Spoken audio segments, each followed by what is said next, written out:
네, 안녕하세요. 오늘은 저희가 M+로 구조 방정식을 분석을 할 때 에러 메시지가 상당히 많이 뜨거든요. 근데 그런 에러 메시지를 해결하기 위해서는 굉장히 많은 경험과 주변인의 도움과 교수님의 지도와 이제 여러 가지들이 필요한데, 에러 메시지를 간단한 거는 금방 찾을 수 있지만 조금 복잡한 부분은 해결하는 시간이 정말 하염없이 길어지거든요. 그래서 GPT가 나오기 전에 저도 그런 경험이 있었는데, 이제는 GPT가 생겨서 그 시간을 조금 단축할 수 있겠다는 생각이 들더라고요. 그래서 M+에서 에러 메시지를 해결하는데 GPT의 도움을 받을 수 있는 방법에 대해서 오늘 좀 살펴보도록 하겠습니다. 네, 먼저 제가 어떤 상황이 있었냐면, 그때 종속 변수 간의 경로를 제가 이론에 근거해서 이거는 A에서 B로 가는 경로도 있을 것이다 라고 가정을 했는데, 이제 이게 통계적으로 유의하지 않게 나온 거예요. 그래서 이 부분을 제거한 수정 모델로 이제 이 연구를 설명해야겠다고 해서 경로를 제거했거든요. 가야 되는 경로를 설정했다가 가야 되는 경로가 하나 없어지면 이게 자유로워지는 거잖아요. 그래서 경로가 하나 없어지면 자유로워지는 거기 때문에 자유도가 1 올라간, 디그리 오브 프리덤이 1 올라간 수치가 도출이 되어야 하는데, 연구 결과 아웃풋 파일을 보니까 저는 경로를 제거했는데 자유도는 그대로인 거죠. 이론상으로는 이 자유도가 하나가 올라가야 되는데, 그래서 이거를 그 당시에 어떻게 해결해야 되지? 이 자유도가 왜 안 올라가는 거지? 라고 생각을 했어요. 근데 그 당시에 제 주변에 이 에러 메시지를 겪어보신 분이 아무도 없는 거예요. 그래서 해결을 하는데 이제 어려움이 많았습니다. 책에도 M+ 책, 실습 따라할 수 있는 책들이 있지만, 그런 책에도 에러 메시지를 A부터 Z까지 다뤄주는 책은 존재하지가 않아요.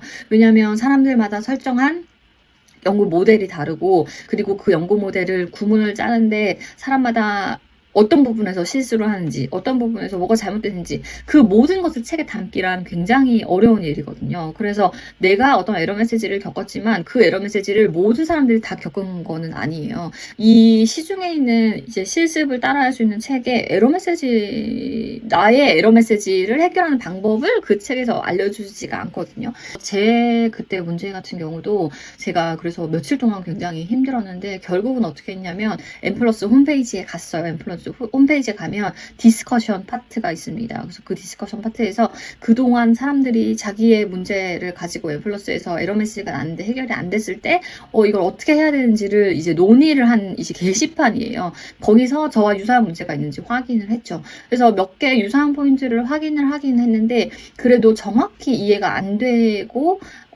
여러 가지 어려움이 있는 거예요. 그래서 그 서포트 팀에 나의 상황을 정확히 설명하고, 변인과 뭐 이제 기초 지식들 다 제공하고 어떤 문제냐라고 얘기를 했죠. 답변을 받은 게, 이게 M+에서 구조방정식을 구문을 넣었을 때 도출이 되는 이유는, 이 구조방정식의 이론과 공식 같은 게 이 프로그램의 프로그래밍이 되어 있는 거잖아요. 그런 게 세팅한 과정에서 종속 변수 간에는 당연히 공분산이 있을 것이다. 종속 변수 간의 공분산을 가정해서 종속 변수 사이에 내가 경로계수 설정한 거 말고 이 공분산을 가정한 그 경로가 숨어져 있던 거예요. 숨어져 있다기보다는 기본적으로 세팅이 되어 있는 거예요. 그래서 내가 이 경로를 삭제했음에도 여기 간에 그 미세한 선이 있기 때문에 자유도가 변동이 되지 않는 거다라는 답변을 해주더라고요. 그러면 그거를 해결하려고 어떻게 해야 되냐? 왜냐면 그런 경우에도 해결하는 그 구문 같은 거는 책에 나와 있지 않기 때문에, 물어보니까 종속 변수 A와 B 간의 공분산을 0으로 설정하는 구문을 쓰면 되지? 라고 그 답변하시는 서포트 팀에서는 너무나 간단한 일이야 라고 이야기를 한 거예요. 그분은 프로그램 설계하신 분이니까. 그래서 그때 그렇게 하는 거구나 라고 해가지고 정말 그 구문을 썼거든요. 그러니까 자유도가 경로를 제거하고 그 희미한 선도 내가 없애버린 거니까, 이 선도 0이라고 가정해 라고 주문을 하니까 이제 자유도가 정말 내가 설정한 경로를 없애니까 없어지더라고요. 그래서 그렇게 해결을 했었는데, 이러한 것들을 GPT가 모두 다 답변해 주진 않고 100% 정확하지 않을 수도 있지만 힌트를 얻는데 도움이 될 수 있다는 생각을 해볼 수가 있을 것 같아요. 그래서 오늘 제가 그때 해결한 그 문제를 한번 챗GPT에 물어보고 어떻게 답변하는지 확인해 보도록 하겠습니다. 복사를, 네.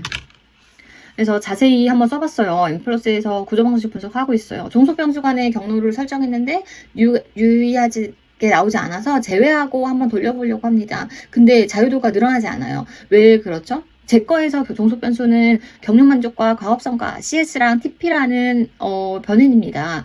이 자유도가 늘어나지 않는 이유를 알고 싶고 해결 방법을 알고 싶어요. 라고 질문을 해보겠습니다. 네, 그럼 여기서 이렇게 해석을 해주거든요. 근데 제가 설명을 받았던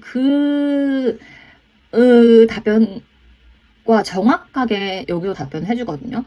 모형에서 여전히 종속 변수 간의 공분상이 추정되고 있을 때 자유도가 늘어나지 않을 수 있다라고 답변을 해준 거예요. 지금 그 상황을 정확히 얘가 분석을 해준 거죠. 그래서 회귀 경로를 이제 CS on TP를 내가 제거를 했더라도 M 플러스에서 CS with TP를 자동으로 추정을 하고 있기 때문에 여기 자유도가 이 변인 간의 관계에 대한 자유도가 늘어나지 않는다라고 이야기를 해준 거예요.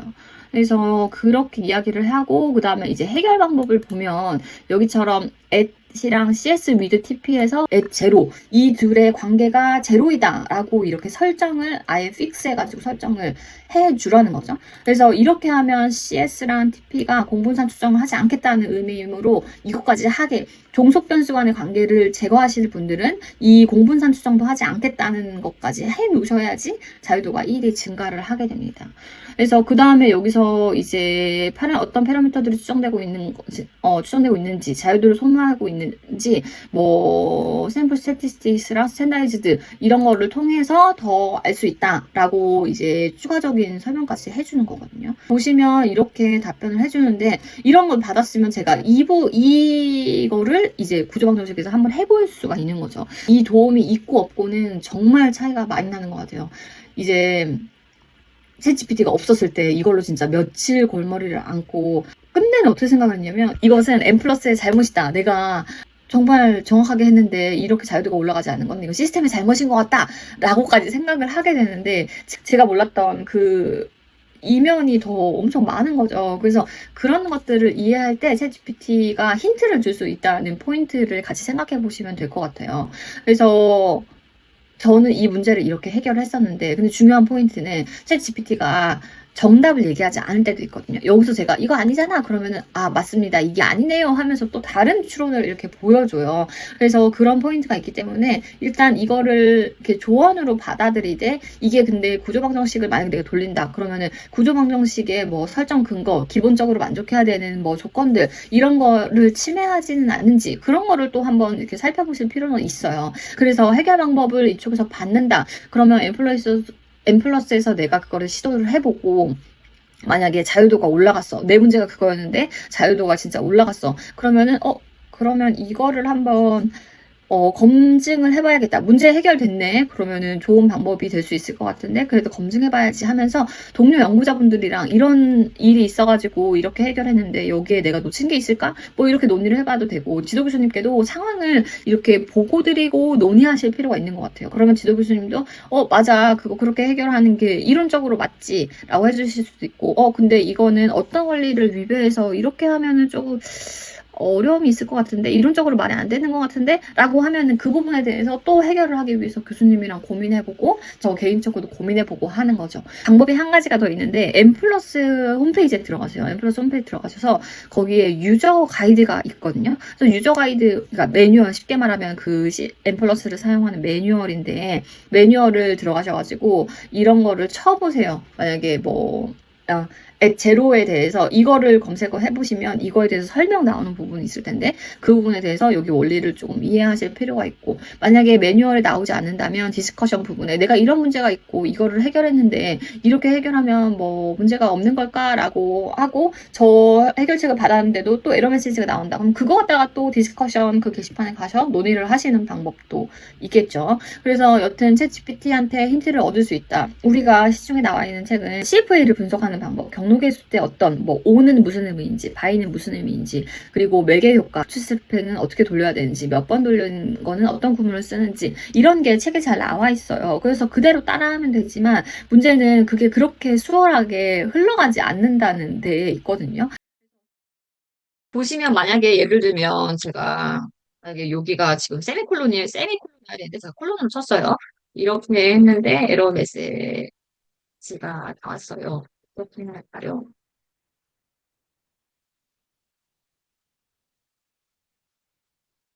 네, 그렇게 보면 문법 오류랑 오타 같은 걸 잡아주는 거죠. 제가 이렇게 썼는데 이게 아니라 이렇게 바뀌어야 된다라고 되어 있거든요.